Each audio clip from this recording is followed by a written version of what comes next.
नमो भगवते वासुदेवाय। आप सभी का हमारे YouTube चैनल पर हार्दिक स्वागत है। आज मोक्षदा एकादशी और गीता जयंती है, तो आइए सुने मोक्षदा एकादशी की पौराणिक कथा, साथ में सुनेंगे गीता सार। ज्योतिष शास्त्र व मान्यता के अनुसार इस दिन व्रत रखने से मोक्ष की प्राप्ति होती है, वहीं सभी पापों का भी नाश होता है। कुरुक्षेत्र में इस दिन भगवान कृष्ण ने अर्जुन को गीता का उपदेश दिया था, इसलिए इस दिन गीता जयंती भी मनाई जाती है। भागवत गीता के ज्ञान से मनुष्य का अंधकार दूर होता है और उसे ज्ञान की प्राप्ति होती है। मोक्षदा एकादशी के दिन भगवान कृष्ण और भागवत गीता की पूजा की जाती है। सुबह उठकर स्नान करने के बाद स्वच्छ वस्त्र धारण करें, भगवान कृष्ण की पूजा करें और व्रत का संकल्प लें। धूप दीप आदि विधि विधान से पूजा करें। एकादशी के दूसरे दिन दान करें और व्रत का पारण करें। अब आइए सुने मोक्षदा एकादशी की पौराणिक कथा। युधिष्ठिर बोले, देव देवेश्वर, मैं पूछता हूँ, मार्गशीर्ष मास के शुक्ल पक्ष में जो एकादशी होती है उसका क्या नाम है, कौन सी विधि है तथा उसमें किस देवता का पूजन किया जाता है? हे स्वामी, ये सब यथार्थ रूप से बताइए। श्री कृष्ण ने कहा, नृप श्रेष्ठ, मार्गशीर्ष मास के शुक्ल पक्ष की एकादशी का वर्णन करता हूँ, ध्यान से सुनो। जिसके श्रवण मात्र से वाजपेय यज्ञ का फल मिलता है, उसका नाम है मोक्षदा एकादशी, जो सब पाप का अपहरण करने वाली है। राजन, उस दिन यत्न पूर्वक तुलसी की मंजरी तथा धूप दीप आदि से भगवान दामोदर का पूजन करना चाहिए। पूर्वोक्त विधि से ही दशमी और एकादशी के नियम का पालन करना उचित है। मोक्षदा एकादशी बड़े बड़े पातकों का नाश करने वाली है। उस दिन रात्रि में मेरी प्रसन्नता के लिए नृत्य गीत और स्तुति के द्वारा जागरण करना चाहिए। जिसके पितर पाप बस नीच योनि में पड़े हों, वे इसका पुण्य दान करने से मोक्ष को प्राप्त होते हैं, इसमें तनिक भी संदेह नहीं है। पूर्व काल की बात है, वैष्णवों से विभूषित परम रमणीय चंपक नगर में बैखानस नामक राजा रहते थे। वे अपनी प्रजा का पुत्र की भांति पालन करते थे। इस प्रकार राज्य करते हुए राजा ने एक दिन रात को स्वप्न में अपने पितरों को नीच योनि में पड़ा हुआ देखा। उन सबको इस अवस्था में देखकर राजा के मन में बड़ा विस्मय हुआ और प्रातःकाल ब्राह्मणों से उन्होंने उस स्वप्न का सारा हाल कह सुनाया। राजा बोले, ब्राह्मणों, मैंने अपने पितरों को नरक में गिरा हुआ देखा है। वे बारंबार रोते हुए मुझसे यूं कह रहे थे कि तुम हमारे तनुज हो, इसलिए इस नरक समुद्र से हम लोगों का उद्धार करो। द्विजवरों, इस रूप में मुझे पितरों के दर्शन हुए हैं, इससे मुझे चैन नहीं मिलता। क्या करूं, कहाँ जाऊं? मेरा हृदय रूंधा जा रहा है। द्विजोत्तमों, वह व्रत, वह तप और वह योग जिससे मेरे पूर्वज तत्काल नरक से छुटकारा पा जाएं, बताने की कृपा करें। मुझ बलवान एवं साहसी पुत्र के जीते जी मेरे माता पिता घोर नरक में पड़े हुए हैं, अतः ऐसे पुत्र से क्या लाभ है? ब्राह्मण बोले, राजन, यहाँ से निकट ही पर्वत मुनि का महान आश्रम है। वे भूत और भविष्य के भी ज्ञाता हैं। नृप श्रेष्ठ, आप उन्हीं के पास चले जाइए। ब्राह्मणों की बात सुनकर महाराज बैखानस शीघ्र ही पर्वत मुनि के आश्रम पर गए और वहां उन मुनि श्रेष्ठ को देखकर उन्होंने दंडवत प्रणाम करके मुनि के चरणों का स्पर्श किया। मुनि ने भी राजा से राज्य के 7 अंगों की कुशल पूछी। राजा बोले, स्वामी, आपकी कृपा से मेरे राज्य के 7 अंग सकुशल हैं। किंतु मैंने स्वप्न में देखा है कि मेरे पितर नरक में पड़े हैं। अतः बताइए किस पुण्य के प्रभाव से उनका वहां से छुटकारा होगा। राजा की ये बात सुनकर मुनि श्रेष्ठ पर्वत एक मुहूर्त तक ध्यानस्थ रहे। इसके बाद वे राजा से बोले, महाराज, मार्गशीर्ष मास के शुक्ल पक्ष में जो मोक्षदा नाम की एकादशी होती है, तुम सब लोग उसका व्रत करो और उसका पुण्य अपने पितरों को दे डालो। उस पुण्य के प्रभाव से उनका नरक से उद्धार हो जाएगा। भगवान श्री कृष्ण कहते हैं, युधिष्ठिर, मुनि की ये बात सुनकर राजा पुनः अपने घर लौट आए। जब उत्तम मार्गशीर्ष मास आया, तब राजा बैखानस ने मुनि के कथनानुसार मोक्षदा एकादशी का व्रत करके उसका पुण्य समस्त पितरों सहित पिता को दे दिया। पुण्य देते ही क्षण भर में आकाश से फूलों की वर्षा होने लगी। बैखानस के पिता पितरों सहित नरक से छुटकारा पा गए और आकाश में आकर राजा के प्रति ये पवित्र वचन बोले, बेटा, तुम्हारा कल्याण हो। ये कहकर वे स्वर्ग में चले गए। राजन, जो इस प्रकार कल्याणमयी मोक्षदा एकादशी का व्रत करता है, उसके पाप नष्ट हो जाते हैं और मरने के बाद वह मोक्ष प्राप्त कर लेता है। ये मोक्ष देने वाली मोक्षदा एकादशी मनुष्यों के लिए चिंतामणि के समान समस्त कामनाओं को पूर्ण करने वाली है। इस महात्म के पढ़ने और सुनने से वाजपेयी यज्ञ का फल मिलता है। तो प्रेम से बोलें, श्री हरि विष्णु भगवान की जय हो। अब आइए सुने 11 माता की पौराणिक कथा। एक बार एक राज्य में एक राजा रहा करता था। राजा बहुत ही बुद्धिमान और बलशाली था। राजा सदैव अपनी प्रजा का बहुत अच्छे से ध्यान रखता था। प्रजा भी अपने राजा को बहुत पसंद करती थी। राजा की 2 बेटियां थीं। राजा अपनी दोनों बेटियों से बहुत प्रेम करता था। राजा की छोटी बेटी देखने में बहुत सुंदर और आकर्षक थी और राजा की बड़ी बेटी छोटी बेटी के मुकाबले थोड़ा कम सुंदर थी।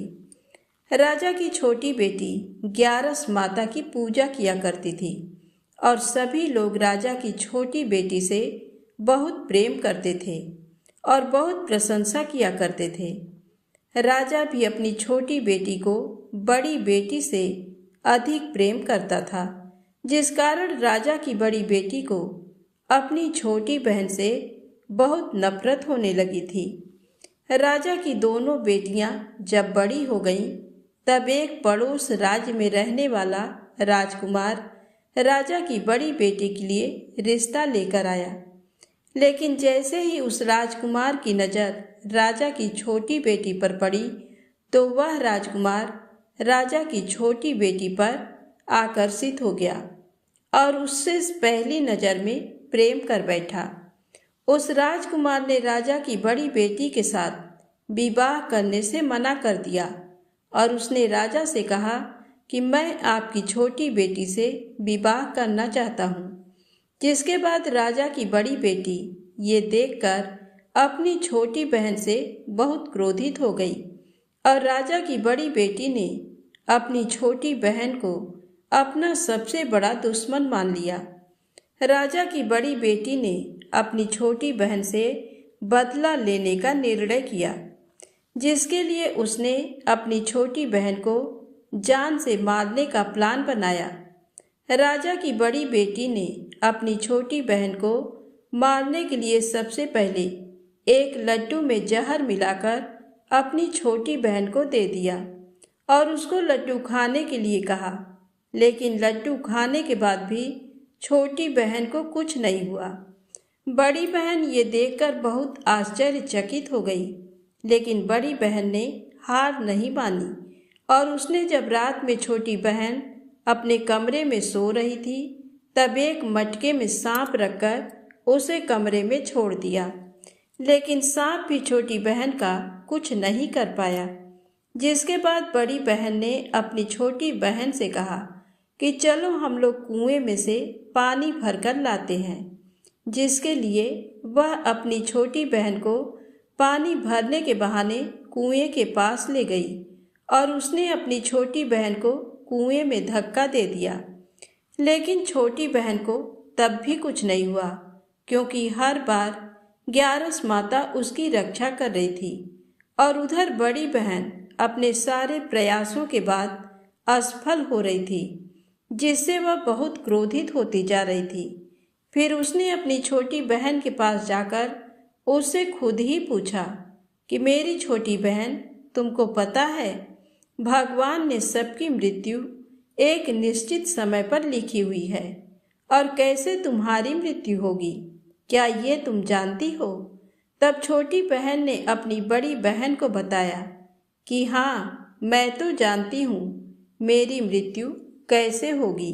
छोटी बहन से ये सुनकर बड़ी बहन मन ही मन बहुत प्रसन्न होने लगी और उसने अपनी छोटी बहन से कहा कि तुम मुझे अपनी मृत्यु का राज बताओ। छोटी बहन ने अपने बड़ी बहन से कहा कि मेरी मृत्यु तो एक तोते में है। जो तोते के गले में एक हार है, उससे मेरी मृत्यु होगी। जब तक कोई भी व्यक्ति तोते को मारकर वह हार अपने गले में पहनेगा तो मैं मूर्छित हो जाऊंगी, और जैसे ही उस हार को अपने गले से उतारेगा तो मैं वापस से जीवित हो जाऊंगी। अपनी छोटी बहन की मृत्यु का राज जानकर बड़ी बहन बहुत ही खुश हो गई और उसने अपनी छोटी बहन को मारने के लिए उसके पालतू तोते को ढूंढना शुरू कर दिया।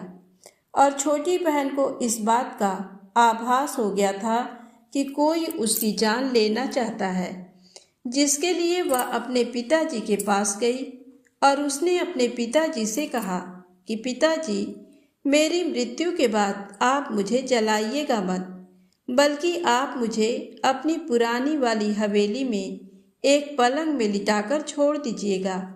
अपनी छोटी लड़की की ये बात सुनकर राजा बहुत आश्चर्यचकित हो गए। राजा ने अपनी छोटी बेटी से पूछा, बेटी, तुम ये क्या कह रही हो? तब राजा की छोटी बेटी ने बताया, पिताजी, समय किसी के लिए नहीं रुका है, कब क्या हो जाए किसी को कुछ पता नहीं है। और फिर राजा ने अपनी छोटी बेटी से कहा कि तुम ऐसी बातें क्यों कर रही हो? 2-3 दिन में तो तुम्हारा विवाह है। लेकिन छोटी बेटी ने अपने पिताजी को ऐसा करने पर मजबूर कर दिया और उनसे वचन ले लिया। राजा ने भी अपनी छोटी बेटी की बात स्वीकार कर ली और 2-3 दिनों के बाद जब शादी का समय आया तब राजकुमार बारात लेकर राजा के घर आया और राजकुमार और राजा की छोटी बेटी का विवाह शुरू हो गया। जैसे ही राजा की छोटी बेटी राजकुमार के साथ फेरे लेना शुरू करती है तो उसकी बड़ी बहन अपनी छोटी बहन के कमरे में जाकर उसके तोते को पकड़ लेती है और उसको जान से मार देती है। तोते की गले में जो हार था उसको अपने गले में धारण कर लेती है।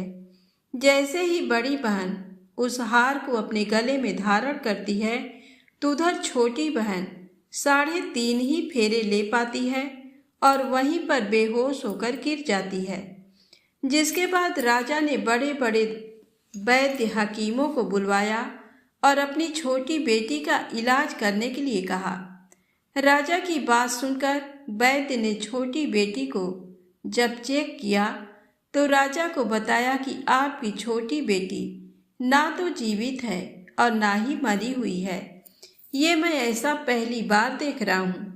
राजा ने वैद्य और हकीम को ये बात बाहर बताने से मना कर दिया और उनको कहा कि अगर तुमने ये बात किसी को बाहर बताई तो हम तुम्हें फांसी दे देंगे। राजा ने अपनी छोटी बेटी को पुराने महल में ले जाकर एक पलंग पे लिटा दिया और वहां कुछ सैनिक को तैनात कर दिया। वापस अपने महल पर आ गया। राजा की बड़ी बेटी अपने पिताजी के पास आई और कहने लगी कि पिताजी, अगर ये शादी संपन्न नहीं हुई तो आपकी इज्जत का क्या होगा? आप कहें तो मैं आपकी इज्जत बचाने के लिए राजकुमार से शादी करने के लिए तैयार हूँ। जिसके बाद राजा ने अपनी बड़ी बेटी की बात मान ली और राजा ने बड़ी बेटी को छोटी बेटी के कपड़े पहनाकर मंडप पर भेज दिया।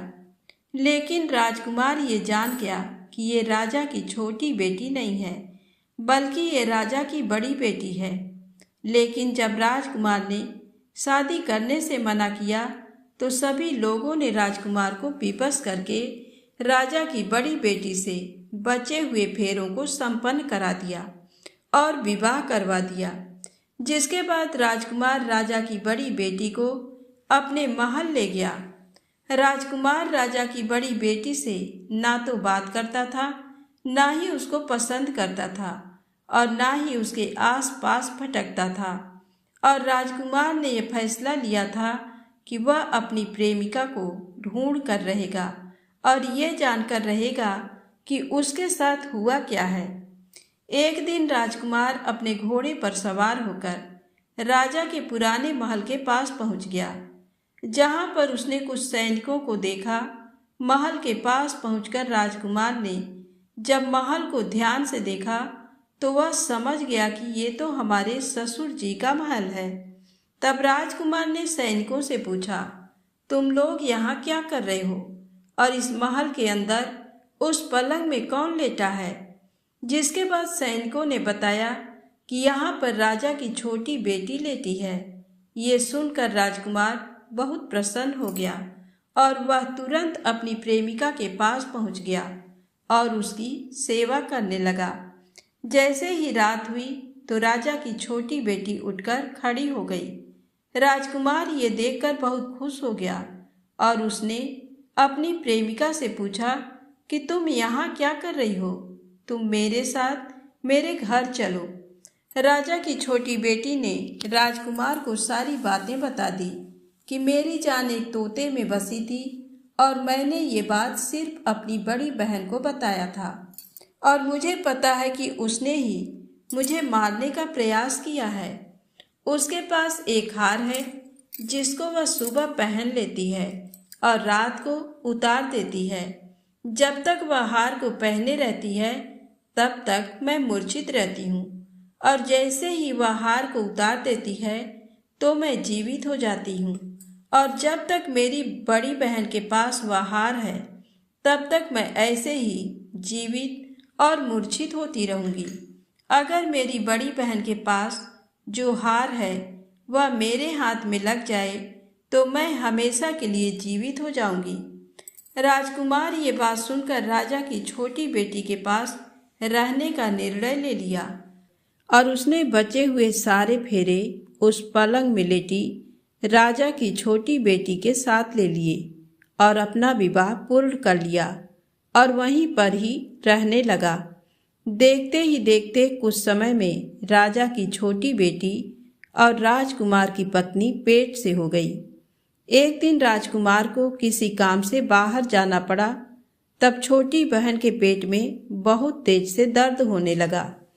जिसके बाद उसने ग्यारस माता का आवाहन किया। जिसके बाद वहां पर ग्यारस माता प्रकट हुई और उन्होंने अपनी भक्त के दर्द को दूर किया और एक पुत्र की प्राप्ति करवाई। और वहीं पर अचानक से राजकुमार भी आ गया। राजकुमार ने ग्यारस माता को देखा तो वह आश्चर्यचकित हो गया और उसने तुरंत माता को प्रणाम किया। और ग्यारस माता ने राजकुमार से कहा कि जब तुम्हारा पुत्र 5 वर्ष का हो जाए तो तुम अपनी पत्नी का हार ले आकर इसके गले में डाल देना।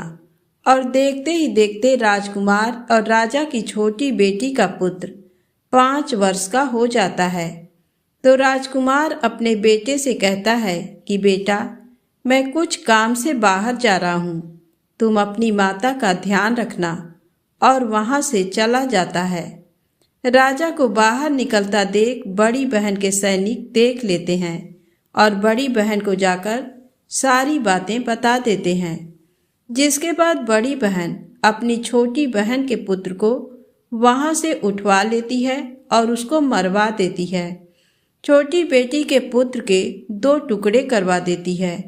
पहला टुकड़ा चक्की के पास छुपा देती है और दूसरा टुकड़ा अपनी पलंग के नीचे रख देती है।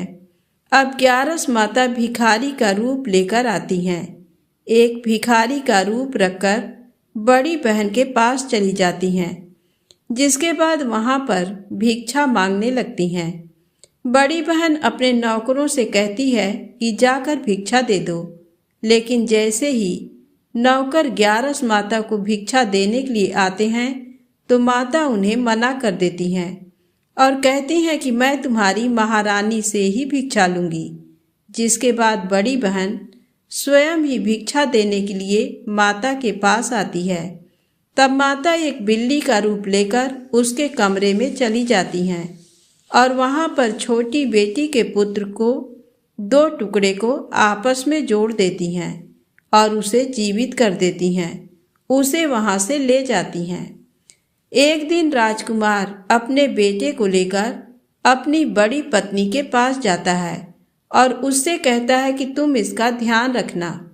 अगर तुम इस बच्चे का अच्छे से ध्यान रखोगी तो मैं तुमसे बात करूंगा।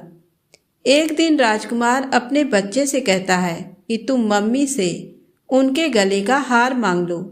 जिसके बाद राजकुमार का लड़का अपनी मम्मी के पास जाता है और कहता है कि मम्मी, मुझे तुम्हारा हार चाहिए जो तुमने गले में पहन रखा है। ये सुनकर पहले तो बड़ी बहन बहुत क्रोधित होती है, पर उसको ये याद आता है कि राजकुमार ने कहा था कि अगर मैं इस बच्चे का ध्यान अच्छे से रखूंगी तो वह मुझसे बात करेंगे। जिसके कारण वह हार को उस बच्चे को दे देती है और वह तुरंत हार को ले जाकर अपने पिताजी को दे देता है। और तभी राजकुमार अपने बेटे को लेकर वहां से जाने लगता है और अपनी पत्नी से कहता है कि तुम हमारे लिए खाना बनाकर रखना, मैं शाम को आकर तुम्हारे साथ खाऊंगा। और वह अपने बेटे को लेकर वहां से चला जाता है। जिसके बाद वह राजा के पास जाता है और उनको सारी बातें बता देता है। राजा अपनी बड़ी बेटी की ये करतूत सुनकर बहुत क्रोधित होते हैं और अपनी परवरिश पर ही दोष देने लगते हैं और राजकुमार को अपनी छोटी बेटी के साथ रहने के लिए आदेश देते हैं। तो प्रेम से बोलें 11 माता की जय हो। अब आइए सुने गीता सार। जिस दिन श्री कृष्ण ने अर्जुन को गीता का ज्ञान दिया था, उस दिन मार्गशीर्ष माह के शुक्ल पक्ष की एकादशी थी। इसीलिए इस दिन को गीता जयंती के रूप में भी मनाया जाता है। कहा जाता है कि इस दिन भगवान श्री कृष्ण ने अर्जुन को धर्म और कर्म को समझाते हुए उपदेश दिया था। महाभारत के युद्ध में श्री कृष्ण के द्वारा जो उपदेश दिए गए उसे गीता कहा जाता है।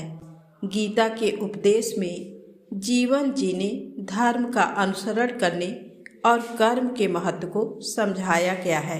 गीता ही एकमात्र ऐसा ग्रंथ है जिसकी हर साल जयंती मनाई जाती है। गीता में श्री कृष्ण के द्वारा बताए गए उपदेशों पर चलने से व्यक्ति को कठिन से कठिन परिस्थितियों में सही निर्णय लेने की क्षमता का विकास होता है। गीता के उपदेश में जीवन को जीने की कला, प्रबंधन और कर्म सब कुछ है। इसलिए इस दिन गीता का पाठ अवश्य ही पढ़ना या सुनना चाहिए।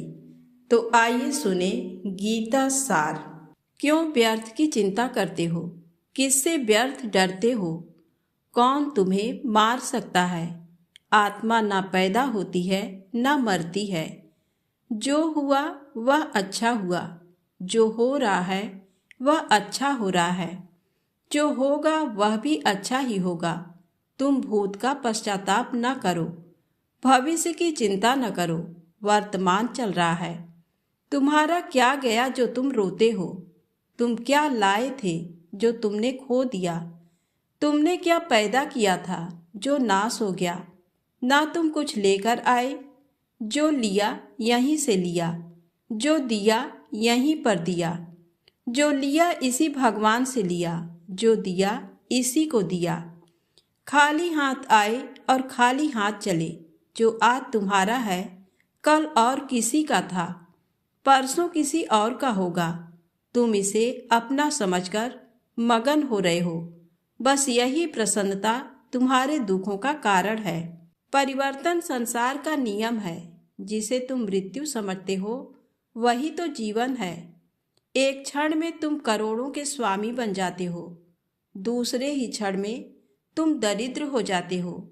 मेरा तेरा छोटा बड़ा अपना पराया मन से मिटा दो, फिर सब तुम्हारा है, तुम सबके हो। ना ये शरीर तुम्हारा है, ना तुम शरीर के हो। ये अग्नि जल वायु पृथ्वी आकाश से बना है और इसी में मिल जाएगा, परंतु आत्मा स्थिर है। फिर तुम क्या हो? तुम अपने आप को भगवान को अर्पित करो। यही सबसे उत्तम सहारा है। जो इसके सहारे को जानता है वह भय चिंता शोक से सर्वदा मुक्त है। जो कुछ भी तू करता है उसे भगवान को अर्पण करता चल। ऐसा करने से सदा जीवन मुक्त का आनंद अनुभव करेगा। महाभारत के मुताबिक श्री कृष्ण ने सबसे बड़े धर्म युद्ध महाभारत में अपने शिष्य अर्जुन को कुछ उपदेश दिए थे, जिससे उस युद्ध को जीतना अर्जुन के लिए आसान हो गया था। गीता के उपदेशों को जीवन का सार या जीवन के उपदेश भी कहते हैं। कई बार ऐसा होता है कि हमें अपनी समस्या का समाधान नहीं मिलता, या फिर विपत्ति के समय हम बहुत परेशान हो जाते हैं। कई लोग तो गुस्से में अपना आपा खो बैठते हैं या फिर अपनी समस्याओं से विचलित होकर भाग खड़े होते हैं। ऐसे में गीता में लिखे गए ये उपदेश हमारी सारी समस्याओं का चुटकियों में हल कर देते हैं और हमें जीवन जीने की कला सिखाते हैं, साथ ही सफल जीवन की प्रेरणा देते हैं। भगवान श्री कृष्ण ने महाभारत के युद्ध में अर्जुन को गीता का उपदेश सुनाए थे, जिसे सुनकर अर्जुन को ज्ञान की प्राप्ति हुई थी। वहीं ये गीता का उपदेश युद्ध भूमि में खड़े अर्जुन के लिए नहीं था, बल्कि ये संपूर्ण मानव जाति के लिए है। और ये उपदेश एक तरीके से लोगों के जीवन में सफलता पाने के लिए अचूक मंत्र भी है। गीता के श्लोक में भगवान श्री कृष्ण ने मनुष्य के शरीर को महज एक कपड़े का टुकड़ा बताया है, अर्थात एक ऐसा कपड़ा जिसे आत्मा हर जन्म में बदलती है। अर्थात मानव शरीर आत्मा का अस्थायी वस्त्र है, जिसे हर जन्म में बदला जाता है। इसका आशय ये है कि हमें शरीर से नहीं, उसकी आत्मा से व्यक्ति की पहचान करनी चाहिए। जो लोग मनुष्य के शरीर से आकर्षित होते हैं या फिर मनुष्य के भीतरी मन को नहीं समझते हैं, ऐसे लोगों के लिए गीता का ये उपदेश बड़ी सीख देने वाला है। गीता सार में श्री कृष्ण ने कहा है कि हर इंसान के द्वारा जन्म मरण के चक्र को जान लेना बेहद आवश्यक है, क्योंकि मनुष्य के जीवन का मात्र एक ही सत्य है और वो है मृत्यु। क्योंकि जिस इंसान ने इस दुनिया में जन्म लिया है उसे एक दिन इस संसार को छोड़कर जाना ही है और यही इस दुनिया का अटल सत्य है। लेकिन इस बात से भी नहीं नकारा जा सकता कि हर इंसान अपनी मौत से भयभीत रहता है। अर्थात मनुष्य के जीवन की अटल सच्चाई से भयभीत होना इंसान की वर्तमान खुशियों को भी खराब कर देता है। इसलिए किसी भी तरह का डर नहीं रखना चाहिए। भगवान श्री कृष्ण ने गीता के उपदेश में कहा है कि क्रोध से भ्रम पैदा होता है और भ्रम से बुद्धि का विनाश होता है।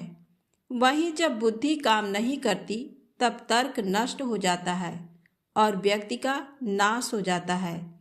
इस तरह हर व्यक्ति को अपने गुस्से पर काबू करना चाहिए, क्योंकि क्रोध भी भ्रम पैदा करता है।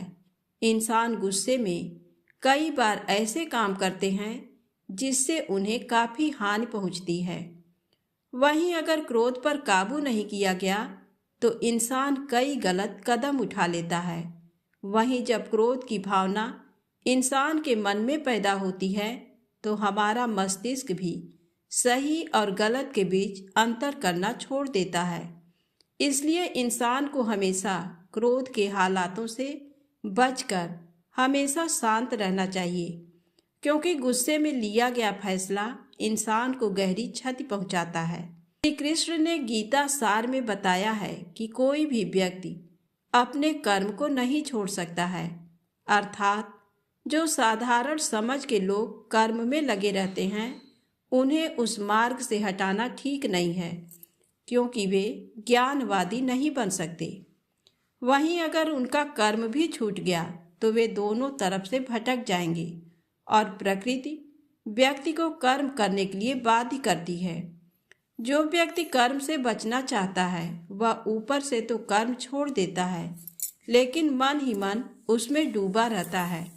अर्थात जिस तरह व्यक्ति का स्वभाव होता है वह उसी के अनुरूप अपने कर्म करता है। गीता सार में मनुष्य के देखने के नजरिया पर भी संदेश दिया गया है।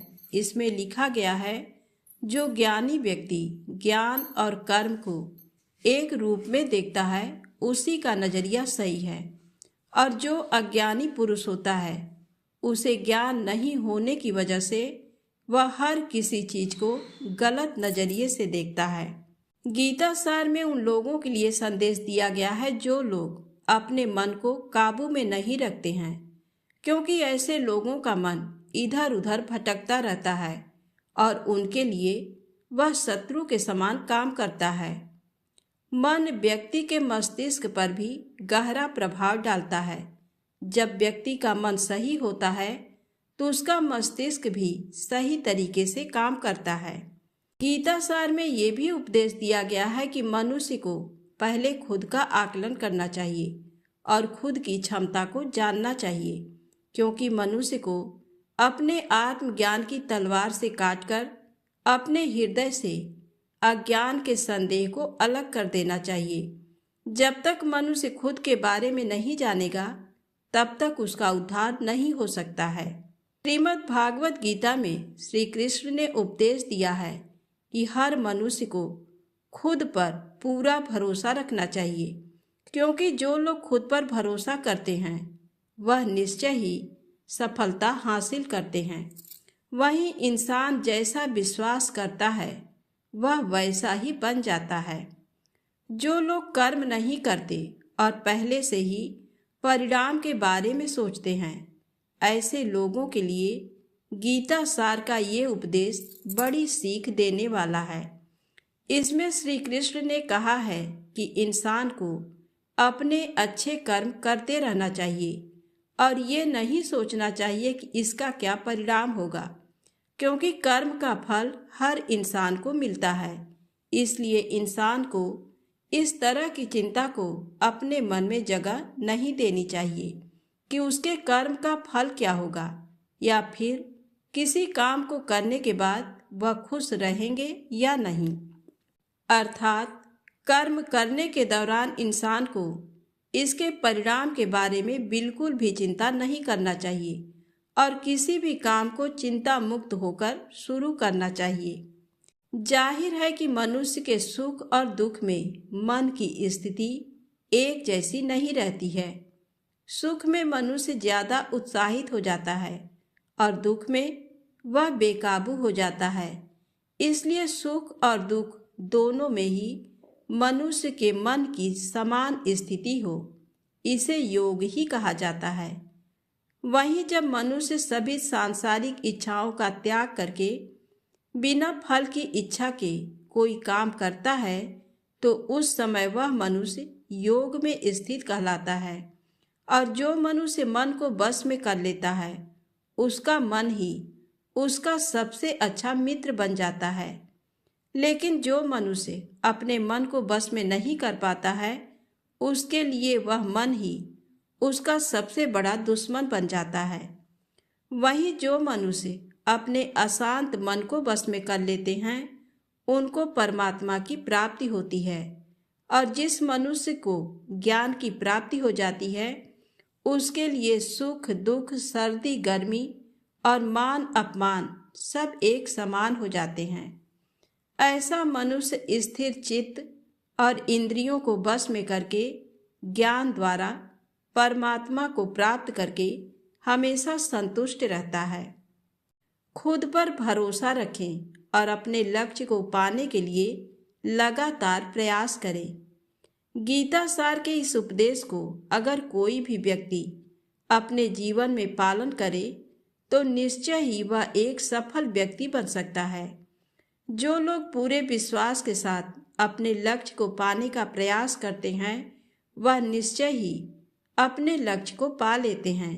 लेकिन मनुष्य को अपने लक्ष्य को हासिल करने के लिए लगातार चिंतन करते रहना चाहिए। श्रीमद् भागवत गीता में श्री कृष्ण ने ये उपदेश दिया है कि अपने काम को पहले प्राथमिकता दें और पहले अपने काम को पूरा करने की कोशिश करें, तभी दूसरे का काम करें। क्योंकि जो लोग पहले अपने काम को नहीं करते और दूसरे का काम करते रहते हैं वे लोग अक्सर परेशान रहते हैं। श्रीमद् भागवत गीता में भगवान श्री कृष्ण ने ये भी उपदेश दिया है कि सब एक ही भगवान की विभूतियाँ हैं। जो लोग भगवान के अलग अलग रूपों की पूजा करते हैं और उनकी अलग अलग शक्तियों में भरोसा रखते हैं, ऐसे लोगों के लिए ये जान लेना बेहद जरूरी है कि सभी एक ही भगवान की विभूतियाँ हैं। मनुष्य के अच्छे गुण और अवगुण भगवान की शक्ति के ही रूप हैं। इसका सार ये है कि लोक में जितने देवता हैं सभी एक ही भगवान की विभूतियाँ हैं। वहीं कोई पीपल को पूज रहा है तो कोई पहाड़ को, कोई नदी या समुद्र को। असंख्य देवता हैं जिनका कोई अंत नहीं है। लोग अपनी अपनी आस्था के मुताबिक देवी देवताओं के अलग अलग स्वरूपों की पूजा करते हैं, लेकिन सभी एक ही भगवान की विभूतियाँ हैं। गीता सार में भगवान श्री कृष्ण ने ये भी उपदेश दिया है कि जो लोग सच्चे मन से भगवान की आराधना करते हैं और अपना पूरा ध्यान भगवान की भक्ति में लगाते हैं वे लोग पूर्ण सिद्ध योगी माने जाते हैं। वही जो मनुष्य परमात्मा के सर्वव्यापी, अकल्पनीय, निराकार, अविनाशी, अचल, स्थित स्वरूप की उपासना करता है और अपनी सभी इंद्रियों को बस में करके सभी परिस्थितियों में समान भाव से रहते हुए सभी प्राणियों के हित में लगा रहता है, उस पर ईश्वर की कृपा जरूर बरसती है। गीता सार में महाभारत के युद्ध में भगवान श्री कृष्ण ने अर्जुन से कहा कि हे अर्जुन, अपने मन को मुझ में ही स्थिर कर और अपनी बुद्धि को मुझ में ही लगा। इस तरह तू निश्चित रूप से मुझ में ही हमेशा निवास करेगा। वहीं अगर तू ऐसा नहीं कर सकता है तो भक्ति योग के अभ्यास द्वारा मुझे प्राप्त करने की इच्छा पैदा कर सकता है। इस तरह तू मेरे लिए कर्मों को करता हुआ मेरी प्राप्ति रूपी परम सिद्धि को प्राप्त करेगा। जो लोग अपने काम को मन लगाकर करते हैं और अपने काम में खुशी ढूंढ लेते हैं वे लोग निश्चित ही सफलता प्राप्त करते हैं। वहीं दूसरी तरफ कई लोग ऐसे भी होते हैं जो किसी काम को बोझिल समझकर उस काम को सिर्फ निपटाने की कोशिश करते हैं। ऐसे लोग किसी काम को ढंग से नहीं कर पाते हैं और अपने जीवन में पीछे रह जाते हैं। गीता सार में श्री कृष्ण ने ये बात कही है कि इंसान के लिए किसी भी तरह की अधिकता घातक साबित हो सकती है।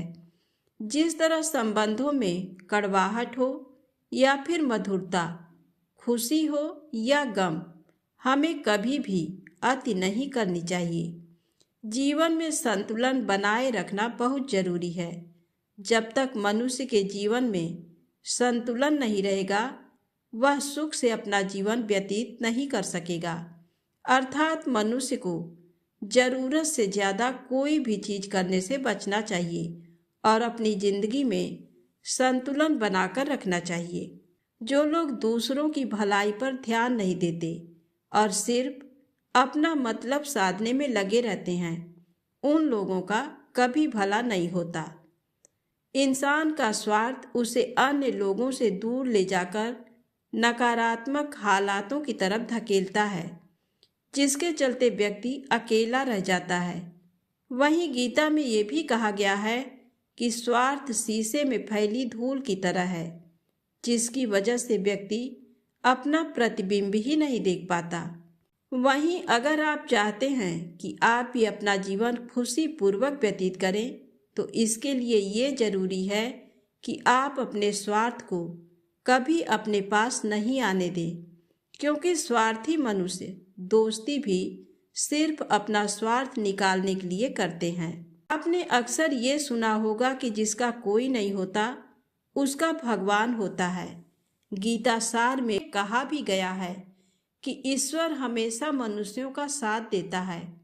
वहीं जब व्यक्ति इस प्रभावशाली सत्य को मान लेता है तो उसका जीवन पूरी तरह बदल जाता है। सृष्टि निर्माता ईश्वर ही है जो संपूर्ण जगत को चला रहा है। वहीं इंसान तो बस ईश्वर की हाथ की एक कठपुतली है।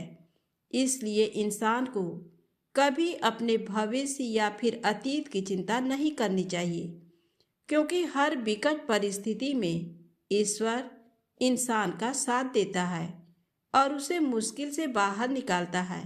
इसलिए हम सभी को ईश्वर पर भरोसा रखना चाहिए। भागवत गीता में जो भी उपदेश दिए हैं, अगर इन उपदेशों को लोग अपने जीवन में उतार लें तो वे निश्चित ही अपने जीवन में सफल हो सकते हैं। तो प्रेम से बोलें, जय श्री कृष्णा, राधे राधे।